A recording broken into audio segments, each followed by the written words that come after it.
Hello, everyone.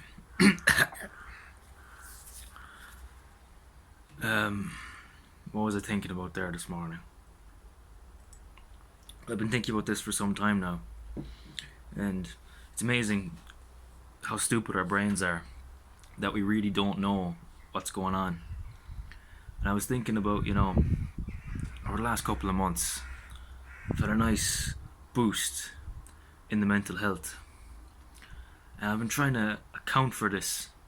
I've been thinking, like, is it the books I've been reading? Is it the things I've been hearing? Is it what I've been thinking about? Is it a different mindset? And well, I mean, it's obviously a different mindset because, you know, obviously the previous mindset was stagnant and non-functional. So there must be some new mindset, but couldn't figure it out. I was like, oh, was it just I just needed to read this particular book and this had the right information in it, or maybe I just finally put a bunch of thoughts together, need to put together, or was it just a fact of enough time going by and at the age of 24, your testosterone reduces, so there's less aggression and there's less like, bleh.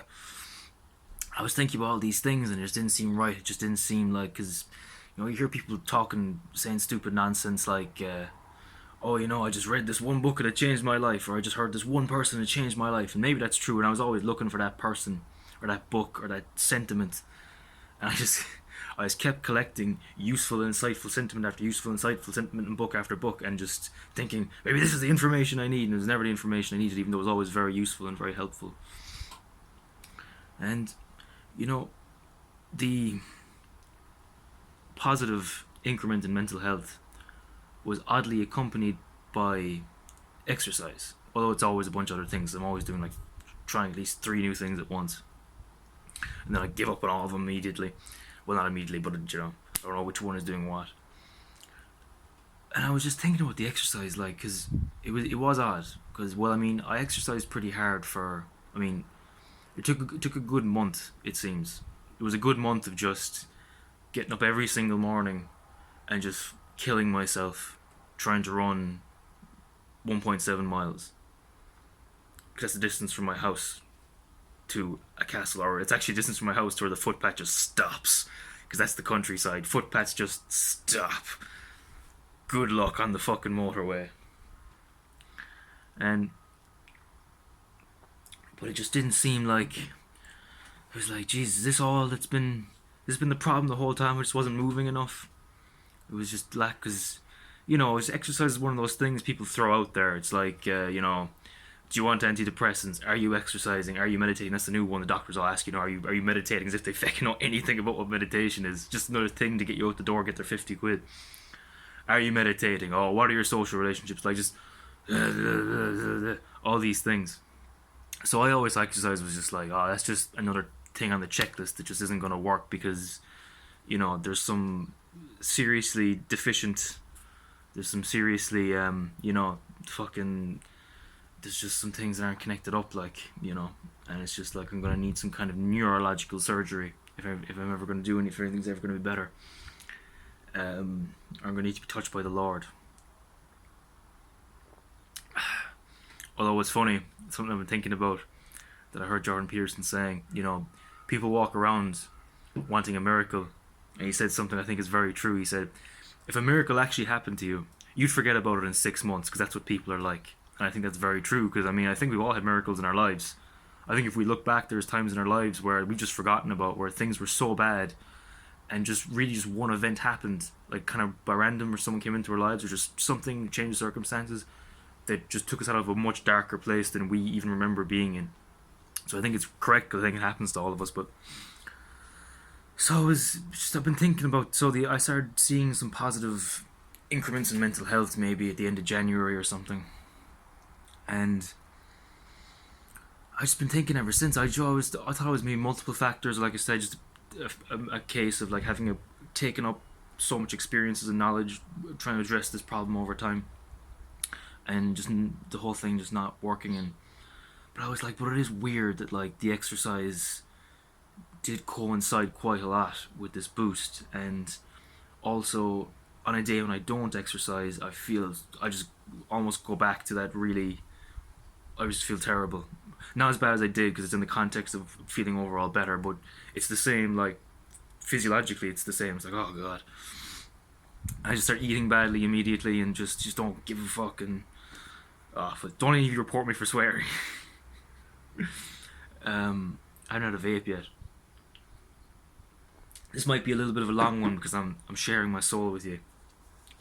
I'm sharing some personal experiences. So if I don't do that all the time with every person I meet,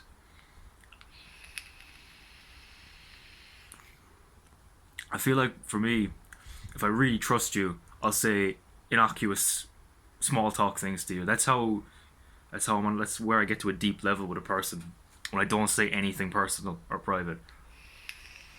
I'm Bert Kreischer. He loves telling secrets. It's always secret time with Bert Kreischer. Let's continue with the story. It's good vape juice.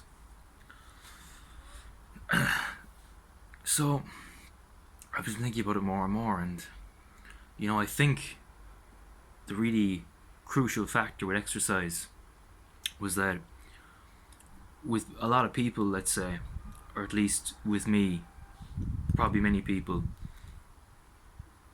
the only time you actually experience like kind of pain and stress in your life, like let's say you have some big exam coming up in college, or you have to speak to a roommate about some terrible behavior that one or both of you are doing, and it's going to be a really awkward, unpleasant conversation. You don't know how it's going to go, or just someone's farting in the office too much, and they always do it when you're just after opening up your lovely sandwich and just something.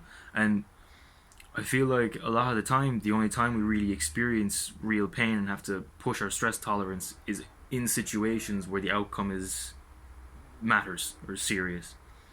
And so our experience of pain is always completely coupled with the stress of an actual real world scenario, with a significant outcome. But with exercise, it's just like it's quite painful to push yourself, especially when you're lazy, useless computer programmer like me. It's quite like it's really tough to push yourself to like a second or third mile, especially when it's uphill. But it's just that like you just do it though. It's like all you need is to like you're just running along and you get this like overwhelming sensation of can we please stop? And you just say no, and you just go the next step. And when it gets really tough, every single step feels that way. Like, can we just please stop? This next step, next step, next step. Which is why it's valuable to have a route so that you know when it ends and you know all the twists and turns. Like, you can run a lot further on a place where you know every nook and cranny. It's way harder on a track though, you're just going round and round and round. But it really trains your mind to not resist pain. And also it shows you you can actually deal with pain quite fine, and then it separates it from the more serious context. You can kind of analyze it more. But then I started doing something even more interesting, or I thought it was interesting, which is that I've been running now for 3-4 months even. I injured myself a bunch of times because I'm a fucking idiot. If you're gonna jog, keep your back straight, like, and run like that forward with your back straight. Don't be crouched over, because especially if you sit at a desk a lot, because it'll mess up your back. You won't be able to run for like a bunch of weeks. And I start stretching and stuff. Stretching is great too. But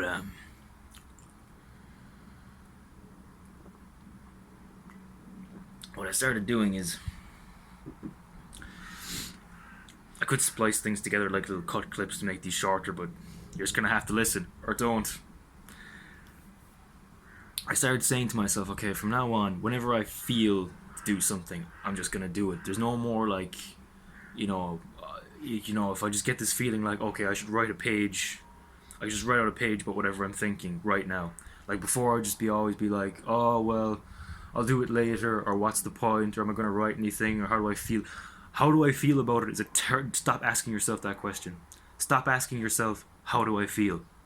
Forget it. Don't forget that question. It's not a useful question. So I would just be like, so I would think to myself, okay, I should just write out a page. Like, I wouldn't know why I thought it, because I don't necessarily see so many benefits of writing or whatever, but exactly, I don't know if it's beneficial or not yet. I just kind of have a suspicion that it is. So I would think to myself, it would be first thing in the morning. I would come down all bleary eyed and fucking having creepy dreams, just fucking getting chased by monsters. I'd be coming downstairs and I'm wrecked tired and I've only had 4 hours of sleep, and I just want to get my coffee, and then I sit down at the table and a little voice in my head would be like, "You should write out however you're feeling right now." Be like, "Oh God," but I would just do it because like, you get that feeling of pain, and you'd be like, "Oh, that's the exact same feeling of resistance I experience when I'm running." So all I have to do is just push past that. And I see push past that is just stop thinking about how you feel. Just focus on the literal motor actions. So it's like stop thinking about the writing or how do I feel about it or what's going to happen or I'm tired or I'm this or I'm that, and just be like, okay, what's the next step I have to do to accomplish writing? Well, I have to pick up the pen. I have to get the notebook. I have to open the notebook. I have to write one word, and just once you get over that, which you can hear from a lot of different people. Once you get over that, it's like you just write and you write and you write, and just sometimes it's not so pleasant and whatever, but you just do it and you close it. And quite often you probably think, well, there's probably no point in that, but the point is the same with running, which is that like Joe, when you're running, let's say, like, what's really the difference between running 1.65 miles and 1.7 miles? What's really the difference? Well, the difference is that you're letting yourself be a person who doesn't do what you say you're gonna do. You're not pushing to that last bit. I mean, like, how many times do you see, like, I don't know, a website or an app or just someone doing their job where it's like they did 95% of the job. Could they not just done the last 5% and just made it really nice? But they just kind of left something hanging. They left a bit of sellotape with a note stuck to the fucking thing, and just they could have just give it a bit of a polish. That cup you're drinking your coffee out of in the cafe just has that one little speck on it, and well, that's nitpicky. But I'm just saying, like, it's disappointing when someone goes 95% of the way because you're not just done the 5% because it makes all of 1,000% of the difference. So I started doing this, and I suppose if you're really trapped in your mind, you're probably, I mean, with anxieties and whatnot, let's say, like, I suppose it's the fact of, like, you if you're constantly being like, if you're constantly ignoring that voice of I should do this, I should do that, it's like you're really losing out on any of the possibility of life, because it's like you really don't know why you're compelled to write a page. You really don't know why you're compelled to just go for a walk, or like, I'm even just sometimes maybe you'll see someone standing across the street just killing time smoking a cigarette, and maybe you'll think to yourself, do you know, I should just go over and just say hi to that person. And it's easier if they're smoking. You could ask them for a cigarette or something. But just, it doesn't matter. You don't need to know why you're doing it. Just listen to that little voice. And obviously, if there's a lot of resistance in your mind to listen to that voice, well, exercising can be useful for that. Okay, this has already gone way overboard. But I hope those were some valuable thoughts. These are certainly things which have been helping me. Maybe I'll continue this conversation in another video. Okay, let's have one more vape. I'm drinking black 60-cent super value coffee. Sorry, I'm always mad dogging you. Let's have one more vape. Everyone should get vapes, boy. You look so much more sophisticated.